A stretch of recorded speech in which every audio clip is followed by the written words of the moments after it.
Hi అండి, అందరికీ నమస్కారం. అందరు ఎలా ఉన్నారండి? మేమైతే చాలా బాగున్నాం. ఈరోజు మన మిడిల్ క్లాస్ ఇంటి రుచుల్లో పల్లీ చట్నీ ఏ విధంగా చేయాలో నేర్చుకుందాం. పల్లీ చట్నీకి కావాల్సిన పదార్థాలు: పల్లీలు, పచ్చిమిరపకాయలు, వెల్లుల్లి, చింతపండు, ఉప్పు తీసుకోవాలి. ముందుగా స్టవ్ వెలిగించుకొని కళాయి పొయ్యి మీద పెట్టుకొని అందులో కొంచెం నూనె వేసుకొని పచ్చిమిరపకాయలు వేసి వేయించుకోవాలి. పచ్చిమిరపకాయలు వేగిన తర్వాత 3 గుప్పల పల్లీలు వేసి వాటిని కూడా వేయించుకోవాలి. వేయించుకున్న తర్వాత జీలకర్ర కూడా వేసుకొని వేయించుకోవాలి. జీలకర్ర కూడా వేగిన తర్వాత కొద్దిగా చింతపండు అందులో వేసుకొని తిప్పుకోవాలి.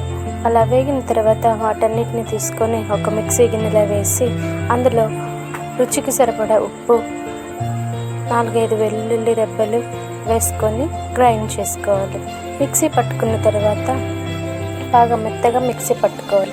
ఇది దోశల్లో కానీ, ఇడ్లీలో కానీ, పెసరట్టులో కానీ సూపర్గా ఉంటుందండి. ఈరోజు మా ఇంట్లో స్పెషల్ ఏంటంటే పెసరట్టు అన్నమాట. మా పిల్లలకి పెసరట్టు అయితే చాలా ఇష్టమండి. మా పెద్ద బాబు అయితే మాత్రం పెసరట్టు కానీ, దోశ కానీ చేస్తే రోజంతా కూడా పెసరట్టు, దోశను తినుకుంటూ ఉండమన్నా కూడా ఉంటాడండి.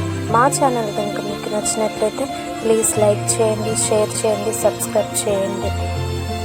Thank you for watching.